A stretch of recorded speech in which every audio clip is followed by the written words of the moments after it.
Good morning. Welcome to Shattering Myths, the program devoted to those who know that all of the world's religious, political, economic, and military institutions are corrupt and counterproductive.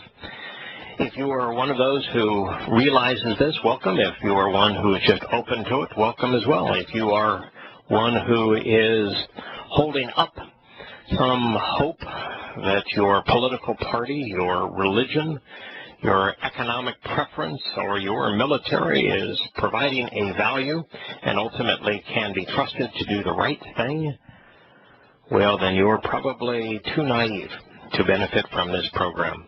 I am Yahowah. Our number's toll-free, 877-300-7645.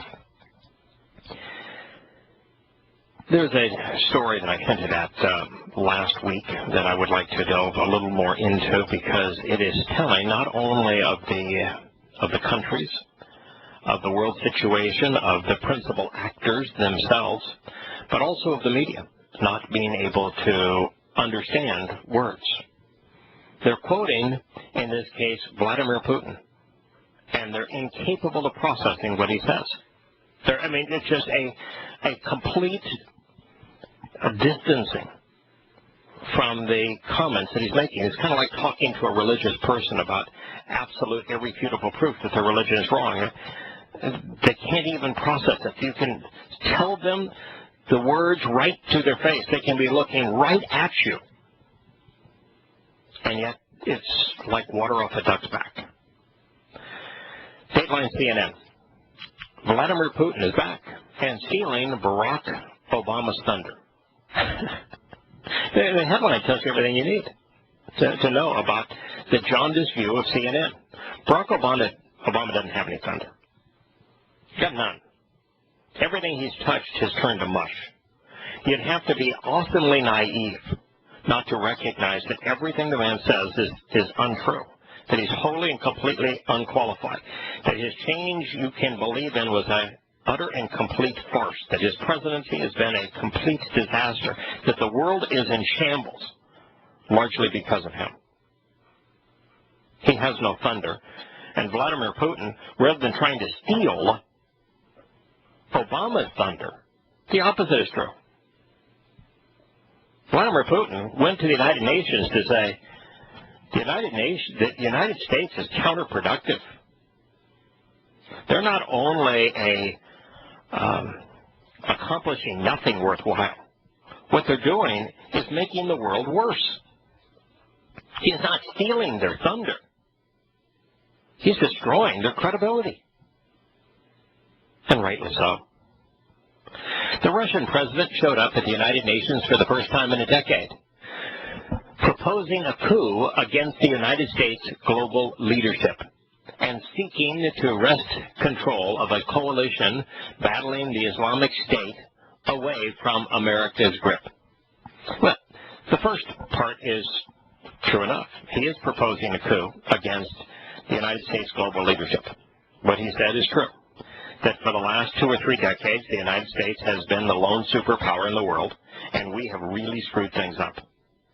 That doing the same thing with the United States at directing the forces of the world is insane, because everything we have done has turned to mush.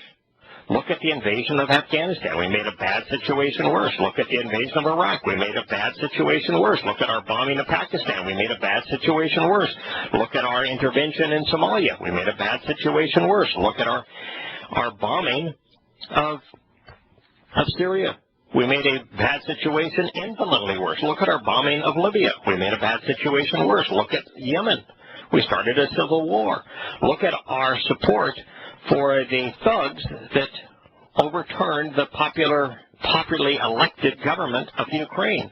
We made a situation vastly worse.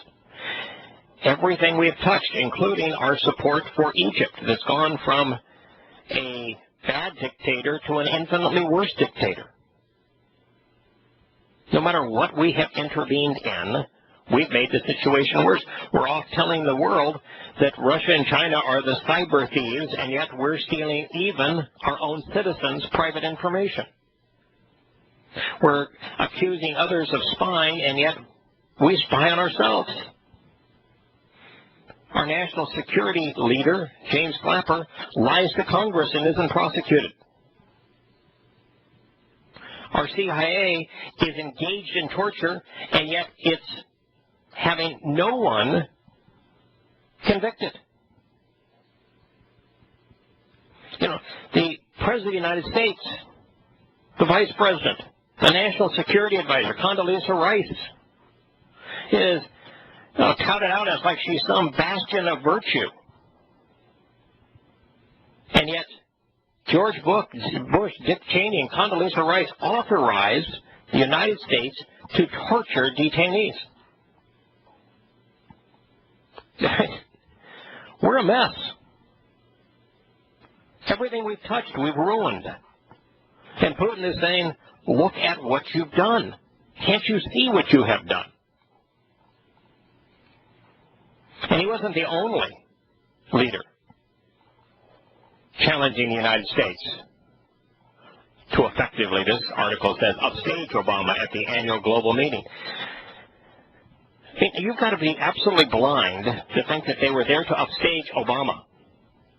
They think Obama is a complete and utter waste of a suit. All of them. And they said so. But the problem isn't just Obama, it's the national mindset of Americans. The arrogance of Americans. It's Isaiah 18, where Yahowah begins with a woe, and then systematically condemns the United States as meddling, as trampling down, as arrogant, as militarily vicious, as imposing its will and on everything it touches, making a bad situation worse. And there's no place that is a greater concern to Yahowah than America's meddling in the Islamic world in opposition to Israel. And so, at this meeting, the Chinese president and the Iranian president, on the 7th anniversary of the creation of the world body, left Obama not only defending his personal foreign policy legacy, which is in shambles, which this says is already under assault from Republican presidential candidates and from anybody who can think, but the entire concept of a world order based on 7 decades of U.S. global leadership. The 7 decades since the conclusion of World War II of American leadership has made the world a much worse place. And the more the world has been isolated to a lone superpower, the worse it has become. The day of speech-making also included an address by Cuban leader Castro. And this was Raul Castro, an Egyptian president. Boy, to call that military dictator a president, and not put it in quotes, there's something wrong with CNN. Abdul Fattah el-Sisi underscored the multipolar challenges to U.S. power. Now, can you tell me how Cuba and Egypt underscore a challenge to U.S. power? How can you write that? I mean, whoever put this together for CNN just displays the complete and utter disregard for evidence and reason. Shows a complete incompetence in being able to think things through. Egypt exists as a country only because it is supplied with American weapons. Cuba never has been and never will be a threat to American power. Cuba doesn't even have. Cuba's military would have a tough time, and if the conflict was between the New England Patriots and the Cuban military, I'd spot the Patriots 10 and still expect them to trounce them. This is not a threat to America's foreign policy. It's a threat to America's sanity that it has isolated Cuba for so long.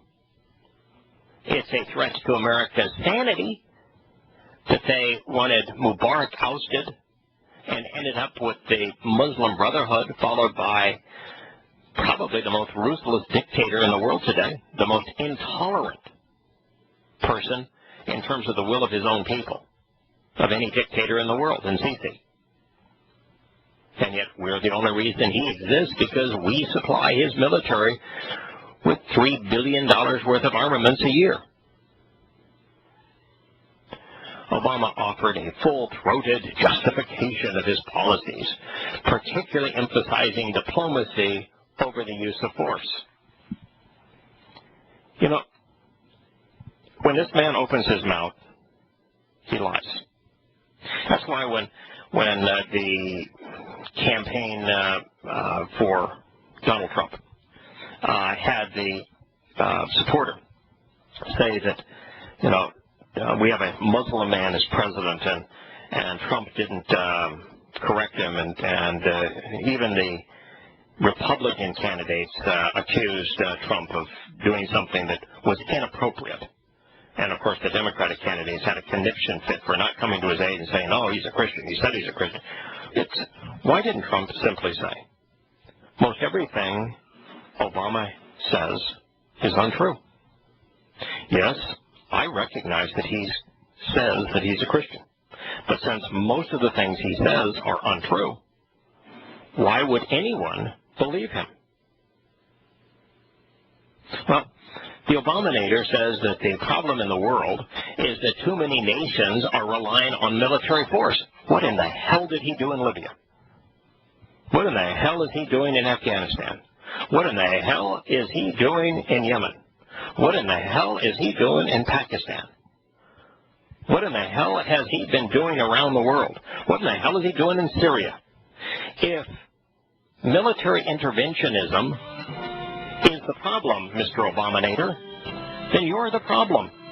Because no nation on earth intervenes with its military more often than you and America have done and are doing. So wake up, man. And journalists, why can't you hold him accountable? Why can't you say he's the most aggressive?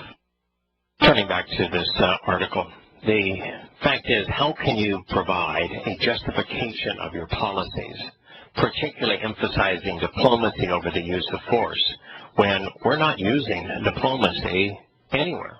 We're using force everywhere. It seemed he seemed to be dismissive of the claims made by the critics, even though the critics were pretty universal of the United States. The most ardent challenger, of course, was Putin, who, this article says, appears to be probing openings in Ukraine and Syria, where he believes the U.S. president will not resist. Good God, no. He's not probing. He knows exactly where the U.S. stands and what it's done. What he's doing is confronting the policy that created the mess in the Ukraine and in Syria. And he's trying to resolve the problem that America caused. He recently ordered a military buildup in Syria, apparently in support of President Bashar al-Assad. Apparently. The man said, I'm there to support Bashar al-Assad. The man said that when you consider the alternatives to him, he is vastly better. He even said, before America intervened and tried to oust Bashar al-Assad, there wasn't the immigration problem. There weren't 11 million Syrian migrants, refugees. I mean, he said it as clearly as words allow, and he's right. And yet this journalist from CNN can't process these words. So he recently ordered a military buildup, apparently in support of Bashar al-Assad, a longtime Russian client, and went behind Washington's back to conclude an anti-ISIS, it's the Islamic State, it's not ISIS, intelligence alliance with Iran, Syria, and Iraq. Now, he's not going behind America's back. You know, America doesn't own the door to Iran Syria, or Iraq. And just think about that. Went behind America's back at Iran, and this journalist isn't smart enough to know that America's got zero influence in Iran. Iran thinks America's a laughingstock. And Syria there is zero American credibility with the government of Syria. You can't go behind America's back at Syria either. We don't have a relationship with Bashar al-Assad. And as it relates to Iran, if you're paying attention, you know that Iran is nothing more now than a combination of the Baghdad area and the Shiite areas of Iraq being merged into Iran. Militarily, politically, religiously, the Shiite majority areas of Iraq are now Iran. And the Sunni areas of Iraq are the Islamic State. There is no Iraq. There hasn't been an Iraq for the last 2 or 3 years. Pay attention. Keep up with the speed to which things are deteriorating.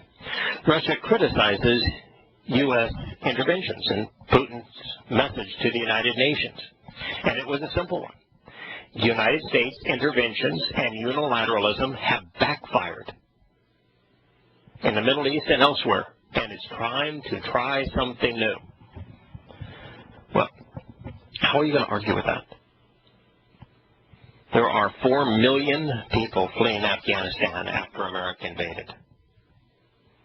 Terror is been increased, acts of terror been increased thousands of times in Afghanistan, and the conditions in Afghanistan are much worse than they were before America invaded.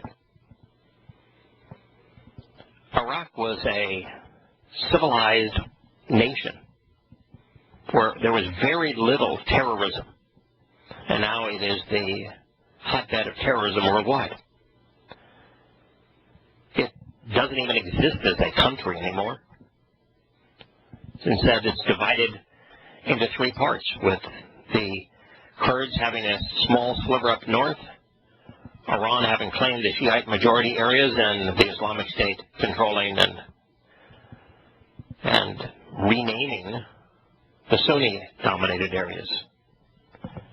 Look at Libya and what we did. Look at Yemen and what we did. Look at Egypt and what we did. Look at the Ukraine and what we did. Yeah, everything America has done has backfired. And by God, it's time to do 2 things. One is to do what this journalist can't seem to do, what the vast preponderance of Americans can't seem to do. Admit that we screwed up, that we were wrong, that we made bad situations worse, and to stop doing what we have done. Then try something new.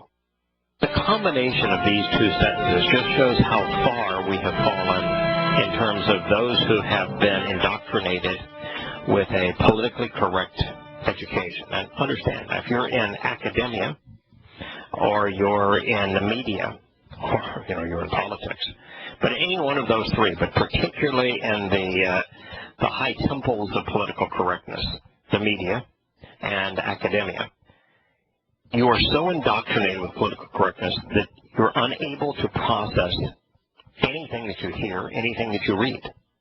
And so here's the combination of statements that I just found so appalling.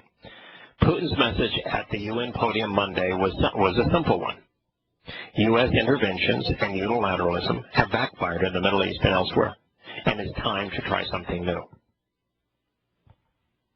His speech will do little to undercut a widespread impression in many Western capitals that his aim in Syria is not only to bolster Moscow ally, but primarily to thwart U.S. power and influence in the Middle East. Something very profound was just said. America is screwed up. The mess in the Middle East is entirely of America's making. We screwed up in Afghanistan. We screwed up in Iraq. We're screwing up in Syria. We're screwing up in Yemen. We screwed up in Libya. We're screwing up in Egypt. We're screwing up in Pakistan. We bungled everything related to Turkey. everything we've touched in the Middle East we have made worse. Bottom line. Why can't this journalist, when confronted by the most important statement made within the last 20 years, that America is responsible, should accept responsibility, should stop what it's doing, because every time it acts, it's doing the same thing with the same result, making bad situations worse. Profound statement. True statement. And all this journalist could do is say that the speech will do little to undercut a widespread impression that Moscow wants to bolster an ally? Good God, man. It's got nothing to do with Bashar al-Assad. It's like those who have been indoctrinated in political correctness and who have it so bad that they're devotees of it that they can continue in the media or in academia, have lost the entire ability to exercise good judgment. Is it little wonder America doesn't understand the mess that it's made? Here you have a world leader. Put it right in front of your face, and they can't process it. Putin took particular aim at U.S. involvement in Iraq and Libya, which he said fostered a power vacuum filled with extremists and terrorists. Yeah. Statement of fact. What are you going to say if you're a journalist? Huh? You wanted to comment about everything else. What are you going to say? And then Putin says, the ultimate question. It's the question I ask. Do you realize now what you've done? And the answer, of course, is no. We don't realize what we've done. The media doesn't know what it's done. This journalist couldn't process that. It's the ultimate question. Do you realize now what you've done? In Afghanistan, in Iraq, in Egypt, in Syria, in Libya, in Ukraine. Do you realize now what you've done? The article continues without addressing that question. Like Russia, China is also a nation that once enjoyed great power and is now seeking a rebound. So rather than deal with that question, that America has screwed everything up, made the world an infinitely worse place to live, they just go to trying to come up with a justification for Putin's speech and China's speech that completely sidestep reality, that sidestep that probing question. Make it sound like they're only saying this because they want to regain their positions of power. I swear, we have indoctrinated numbskulls, nincompoops. President of China, the faults Washington for stoking tensions in Asia with its territorial claims at sea, while increasingly elbowing the United States in the Pacific, and China therefore hit out at criticism of China's communist system. I read that sentence as it's written. It makes no sense, but I think what the author is trying to say is that China's only lashing out because America criticizes its communist system. No, we don't. No, we don't. The leaders of America, including its media, lean towards communism. The guy that's making the biggest inroads now on the presidential front is a communist. So no, that's not our issue. America is going ever more socialist every day. And it's not that China is making territorial claims. It's that America is changing the position, the focus of its military power. to being against China, which is a war that America could never win. If it provokes China to war, America will lose. You know, China makes the things that America runs on. Beyond that, beyond being the manufacturer for America, the Chinese outnumber us at 4-1. Beyond that, the Chinese have nothing to lose. And Americans won't stand up to the assault. Beyond that, America is stunningly vulnerable.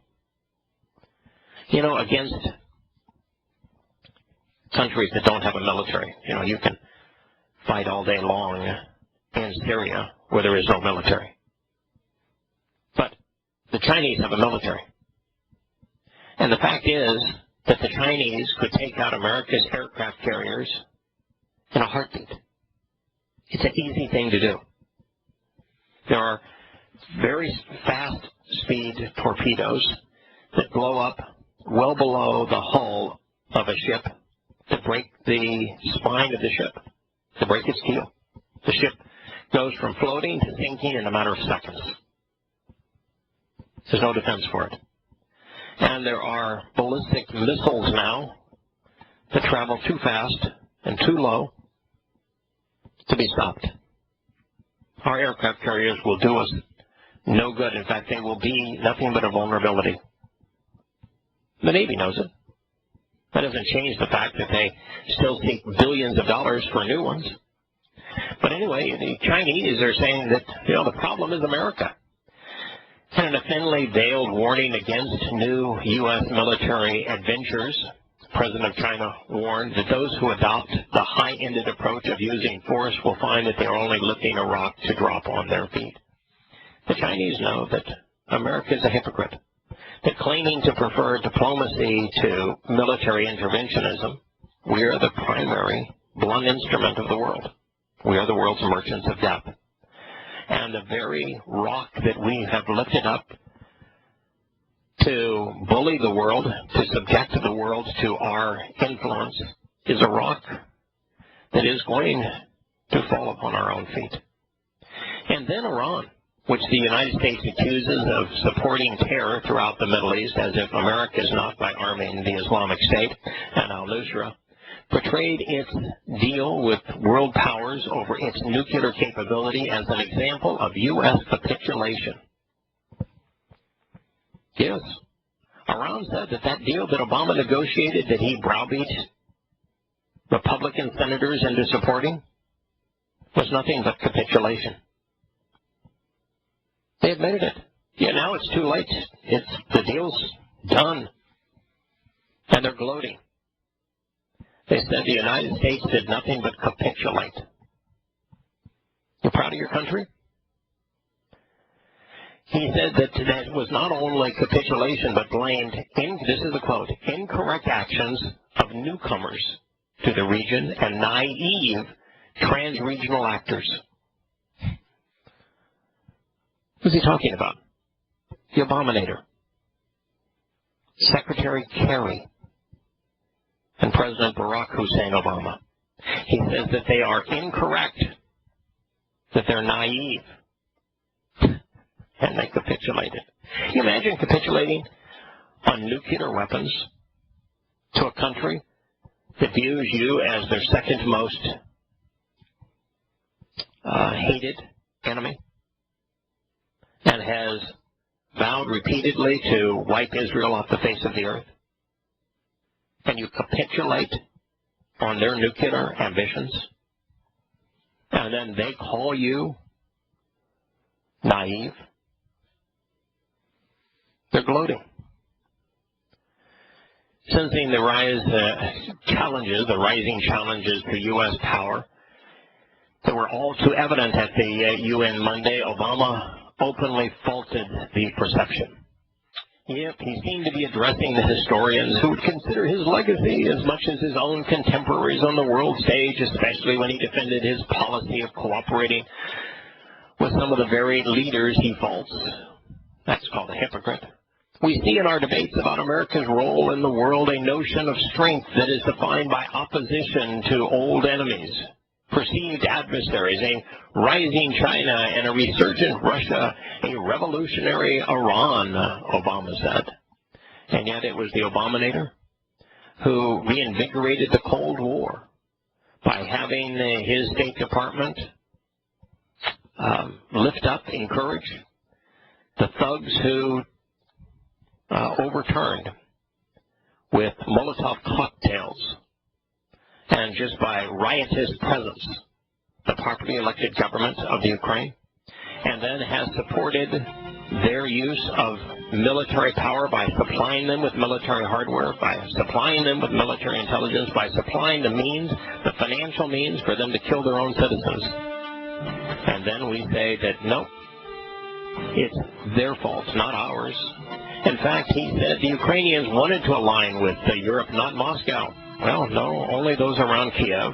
The rest of them wanted to align with Moscow. You don't read much, do you, Mr. Obama? 70 years after the murder of 6 million Jews, Iran's rulers promised to destroy my country, murder my people. And the response from this body, the response from nearly every one of the governments represented here, has been absolutely nothing. Utter silence. Deafening silence.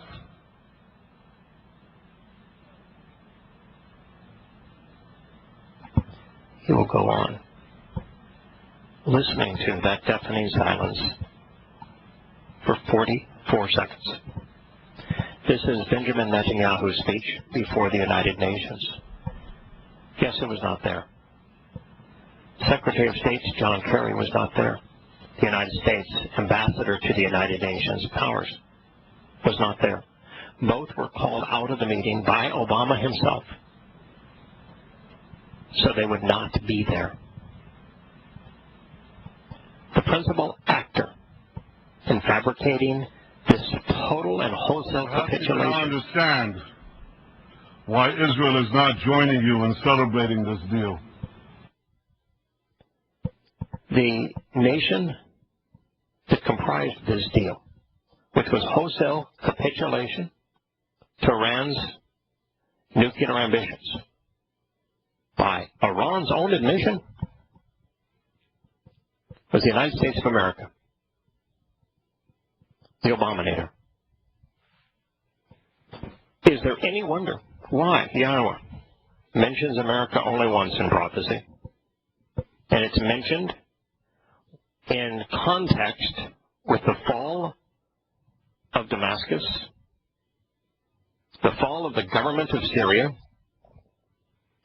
the armed assault of millions of Muslims flooding into Israel, the forced giveaway of Judea and Samaria, the West Bank, to the Muslims, another deal that will be brokered by America, and the arms that the Muslims will be carrying will be provided by America, that Yahowah issues a warning to America. It says, woe to you. Benjamin Netanyahu is right.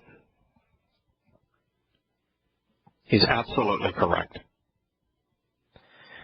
And while this is the worst deal that has been made since Neville Chamberlain sought peace in our time by capitulating and giving Czechoslovakia to Adolf Hitler, starting World War II, this will not be the single worst deal perpetrated by America or the West in adversion to Israel. The worst will be when America promotes what it has sought for years, the creation of a Palestinian state that will make Israel indefensible. What do you think, Kirk? The worst tragedy of all. That's death. That's a death knell for us. Yeah. Yeah. And, you know, and the capitulation on Iran is a death knell for us, because a nuclear Iran is going to use its weapons, because the way that the world has been pushed into this Sunni-Shia war, with America arming both sides, and with China and Russia on the side of Iran and Shiite Islam, and Europe and the United States on the side of Sunni Islam, this is going to mushroom into world war, and Iran is going to lose, because they're outnumbered 5-1 and outgunned 25-1. But when they lose, they're not going to go down quietly. No. They'll use their nukes. Right. This is, you know, World War I was staged exactly the same way.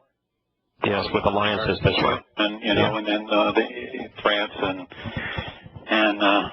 England all had all their little alliances, and then when you get to that point, you fire off all your guns. Yes. And here you've got the prestige of Russia and China trying to undermine the prestige of the United States and Europe. Everyone trying to impose their will, their influence on the world, to make the world their playground. And what it's going to turn out to be is we're going to turn the world into molten glass. It's going to be a nuclear exchange. Yahowah talks about it, and it grows right out of the mess that we created in the Middle East.